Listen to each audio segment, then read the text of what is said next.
Oke, matur nuwun. Saya akan coba menerangkan dengan dalam waktu singkat mengenai masalah coronavirus yang sekarang mungkin sedang berjangkit di Indonesia. Sebelum kemana-mana, saya akan coba menerangkan mengenai masalah coronavirusnya sendiri. Coronavirus adalah virus RNA dan ini beramplop. Kalau virus beramplop, kita akan membayangkan itu seperti balon, kemudian ada spike-spike-nya di sana. Nah, spike yang di luar ini terdiri dari lapisan glikoprotein. Lapisan glikoprotein akan sangat mudah hancur oleh pelarut lemak, deterjen, ataupun desinfektan. Jadi coronavirus meskipun dia punya kemampuan untuk menyebar dengan cepat, dia tetap memiliki kelemahan. Kelemahannya apa? Kelemahannya akan sangat mudah hancur oleh pelarut lemak, oleh deterjen, oleh desinfektan. Sehingga jika kita sering cuci tangan, kita sering ngepel lantai dengan desinfektan atau dengan cairan untuk pel, maka virusnya akan hancur dan tidak akan menulari lagi. Nah, kemudian saya akan cerita gimana caranya coronavirus bisa menulari ke manusia. Coronavirus menular ke manusia itu lewat sentuhan dengan material-material yang sudah terjangkit virus pertama, terus kedua pada saat kita berada di keramaian, kemudian ada orang yang mungkin bersin, kemudian kita kena oleh kontak langsung, maka dia akan langsung bisa menulari kita. Tapi sekali lagi, kita jangan terburu panik dulu. Kenapa? Karena coronavirus ini tidak seganas seperti yang dibayangkan atau yang ditampilkan oleh media. Kita akan selalu lihat di situ. Sekarang korban coronavirus seluruh dunia ada sekitar di 80.000 sekian penderita. Tapi dari 80.000 itu, nanti yang meninggal itu ada sekitar 2.400 yang selalu hanya akan ada di kisaran angka 2-3%. Silahkan nanti dilihat di data statistik mengenai seberapa banyak yang orang yang terkena coronavirus dan seberapa banyak yang meninggal. Yang meninggal selalu ada di kisaran antara 2-3%. Berarti sisanya sebanyak 97% itu selamat. Dengan deskripsi lebih detail, yang sakit 53%, sementara sudah ada yang mulai sembuh itu sebanyak 44%. Nanti kita akan cerita kenapa dia bisa sembuh. Jadi, begitu coronavirus masuk ke tubuh manusia, maka dia akan menginfeksi sel saluran pernapasan. Hari pertama akan ada bersin-bersin, wajar karena itu sistem imun non-spesifik yang bekerja. Hari kedua akan ada pilek. Hari ketiga dan keempat kemudian nanti akan ada demam.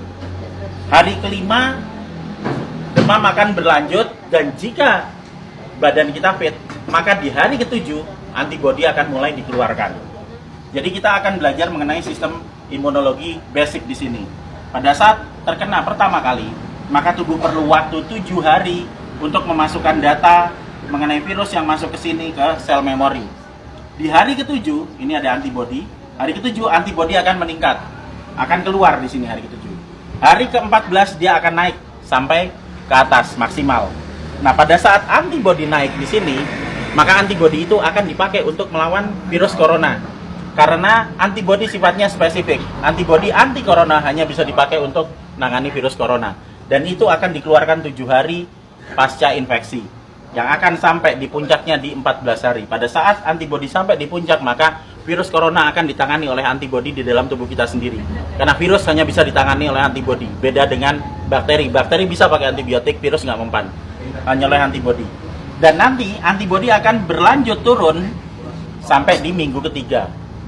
Apa yang terjadi di minggu ketiga pada saat antibodi sudah mulai turun? Berarti infeksi yang ada di dalam sudah ditangani oleh antibodi yang tumbuh dalam kondisi maksimal di umur 14 hari tadi. Jadi sesudah 21 hari, otomatis virus yang ada di dalam badan kita sudah tertangani. Apa yang terjadi kalau nanti ada serangan virus lagi? Jika ada serangan virus lagi, data yang ada di sel memori akan dikeluarkan sehingga respon imun kedua akan berlangsung 24 jam sesudah paparan. Jadi misalnya saya sudah pernah kena corona dan saya bisa bertahan hidup sampai 14 hari, maka saya akan kebal seterusnya. Dan berikutnya jika saya kena virus corona lagi, kita nggak perlu nunggu sampai 7 hari sampai antibodinya keluar. Sekarang kena, maka besok antibodi sudah dikeluarkan. Itu sebabnya 44% orang bisa sembuh bahkan tanpa vaksin karena vaksinnya belum diketemukan. dan masih ada 53% yang sakit yang akan sembuh ngikuti 44%. Karena pola kematian atau mortalitas tidak pernah bergerak dari 2-3% maksimal. Sehingga tidak perlu khawatir, tidak perlu panik pada saat ada wabah corona. Kita punya prinsip penanganan wabah ada 3. Pertama, kita kurangi paparan virus. Gimana caranya? Untuk kita pribadi hidup sehat, sering cuci tangan, jaga kebersihan tubuh, sering mandi. Kalau misalnya kira-kira kita khawatir terjangkit, ya jangan datang ke tempat keramaian yang banyak orang sakit. Dan untuk mengurangi paparan virus ke kita. Nah, untuk kitanya sendiri gimana? Kita bisa naikkan antibodi. Gimana caranya? Dengan mengkonsumsi vitamin E atau C, vitamin E plus C setiap hari.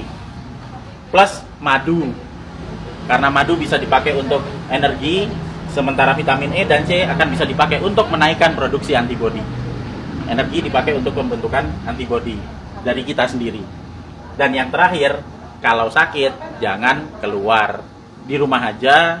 Terus kita beri terapi, kita sembuhkan, makan yang benar, kita melakukan pola hidup sehat, sehingga jika itu nanti sakit atau misalnya katakanlah demam, panas dalam waktu 4-5 hari itu wajar, nggak usah panik, biasa aja. Kita hanya perlu memberikan vitamin E, C, makan yang cukup, istirahat yang cukup, nanti di hari ke-7 antibodi kita keluar. Itu juga berlaku buat yang sakit. Sehingga sebenarnya kita semua akan bisa menangani wabah coronavirus ini, asal kita bisa tahu basicnya seperti apa, ilmunya seperti apa, dan yang paling terakhir jangan panik, santai aja, kiamat masih panjang. Jadi ayo kita kerja bareng-bareng, kita tangani bersama-sama, dan gak usah panik. Makasih.